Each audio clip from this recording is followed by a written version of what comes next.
Hi everyone, Jen Holt here at Inspired by Purpose to bring you your pose of the day. Today's pose will be a restorative variation of our child's pose. So first I'll briefly show you what our child's pose looks like.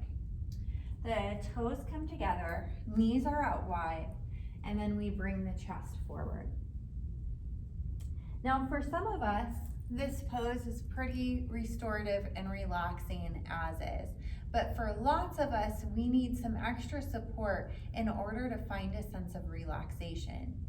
Even if you feel pretty relaxed in this pose, I will say it feels completely different with supports. Keeping in mind a few things here. With our restorative practice, we really don't want to stretch or challenge the body. What we're trying to do is to set ourselves up for rest and relaxation. So our minds and our bodies are at rest and we're restoring. That's why it's called restorative. So I've got several props here. You want to really customize this for you. I'll give you some ideas and some things that you can check out for yourself. So, number one, you want all of the joints to be supported, and you want to think about filling in all of the holes, the spaces between yourself and the mat. Those are opportunities for your props to land. So, let's start at the ankles. If your ankles are lifted, you want to support them. Even if they're not, it can be nice to try a little bit of support. So there's a couple of ways that you can support the ankles. One, you can bring a folded blanket onto the mat and slide your feet back so the edge of that little fold on the blanket is lifting up your ankle. This may be enough support for you, but it may not.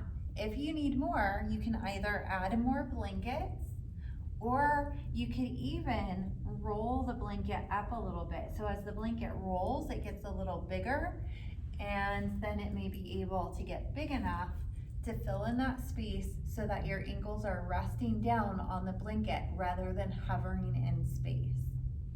The next place where we often get some hovering or some challenge is around the knees or the hips, where we are hovering here either because our knees or our hips are constricted.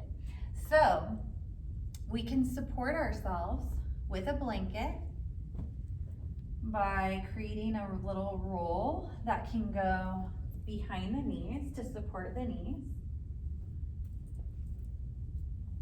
And this may be enough for you.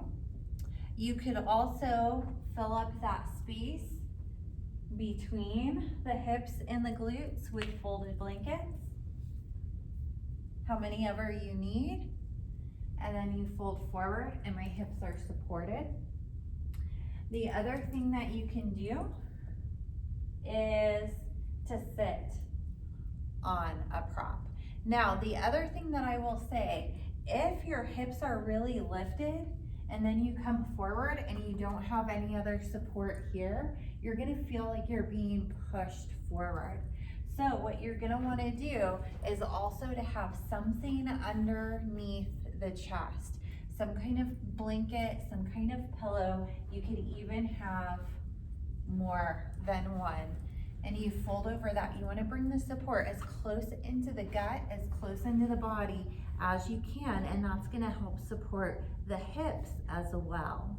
If there's extra space there, you're not able to pull the prop in as enough, then you can take your folded blanket, one of them if they're not under your hips, and press it there. So really making sure that you're supported at every joint. If your arms don't quite reach the mat, you could also take your supports there. And that just allows the arms to rest a little bit more fully. Arms could be resting palms up or palms down. Another nice way that you can support yourself here is by taking a folded blanket onto the lower back. And that just helps bring a little bit more warmth and comfort around the hips and the lower back, particularly if you have back pain or if you are going through a lot of stress in your life. This can just help to ground us a little bit. Now, to give you another option, if none of this is working for you and you're just not able to fold that deep, you can use a chair. And I'll show you what that looks like. So I'm gonna turn around here and I'll move my blankets out of the way.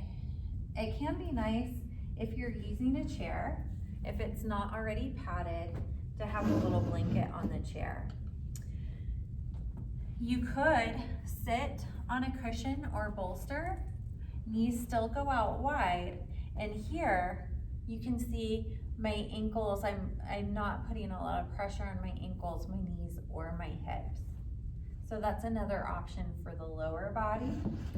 And then you can just simply fold over the chair. And you can support yourself in any way you like with your hands here. You could even allow the head to hang and the arms to hang. Or the head to rest, I should say, and the arms to come down. So get creative, use whatever you have in your space. Remember that the shape of the pose is actually less important than what it is that you're doing in the pose. This is a restorative pose, so you really want to think about resting, supporting yourself so that you can find deeper rest. Soft music, soft lighting, a little aromatherapy, all of these things can help get you into the right headspace so that you can really enjoy your pose. So don't be afraid to set up your atmosphere. Take all the time that you need to set yourself up so that you can have success while you're in your pose. If you have any questions or comments, anything that you'd like to share with me, please leave it below. I hope to see you here in center or online very soon. Thank you so much for joining me today.